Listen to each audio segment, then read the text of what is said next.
Amena homeo pharmacy থেকে আমি doctor Mohammad Shahidul Islam Khan বলছি।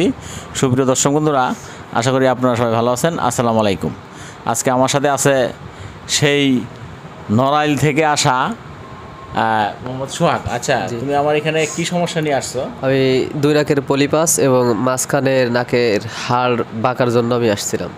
আচ্ছা, আমার এখানে যে নাকে হাড় বাঁকা পলিপাসের চিকিৎসা হয়, সন্ধান তুমি কোথা থেকে পেয়েছো? সন্ধানটা আমি ইউটিউব থেকে পাইছি, অনেক জায়গায় চিকিৎসা নিয়েছি। আসলে এই ডাক্তার বলেছে যে এটা এক্সরে করে অপারেশন করা লাগবে, তা আমি অপারেশনের ভিতরে যাইতে চাই নাই।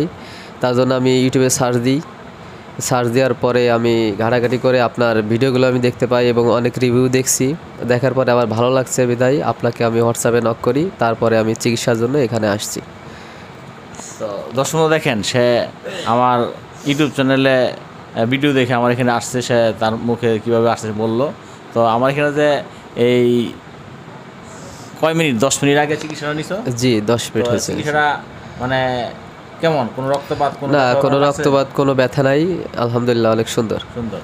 তো এই কোনো রক্তপাত হয়নি? জি না, কোনো রক্তপাত হয় না। নেই না, জি না। তো সুন্দর, আমি আর অন্য ভিডিও তো মানে যারা চিকিৎসা সবাই একই কথা বলছে, যেখানে কোনো রক্তপাত হয় না, কোনো ব্যথা বেদনা নেই, কোনো অ্যাসিড বা ইনজেকশন? জি না, না কিছু। অ্যাসিড কোনো ছুরি কাছে কাটাছেড়া করছি? জি না, কিছুই না।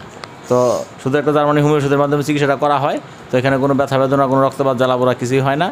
তো এখানে যে সমস্যাগুলি ছিল, এই সমস্যাগুলি আমি তার 1 মাসের ওষুধ দিয়ে দিছি। তো আশা করি ইনশাল্লাহ সবার মতো সেও এই 1 মাসের ওষুধ খেয়ে ইনশাল্লাহ ভালো হয়ে যাবে। তো এই আমেনা হোমিও ফার্মেসিতে এই চিকিৎসাটা নেওয়ার পরের অনুভূতিটা মানে কোনো রকম কোনো ব্যথা বেদনা এখনো পর্যন্ত লাগে না, তাই না? জি না, ব্যথা লাগে না।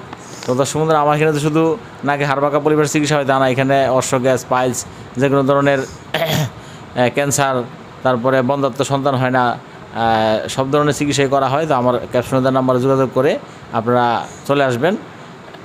তো দর্শক বন্ধুরা, আজকের মতো এখানে শেষ করলাম। আসসালামু আলাইকুম।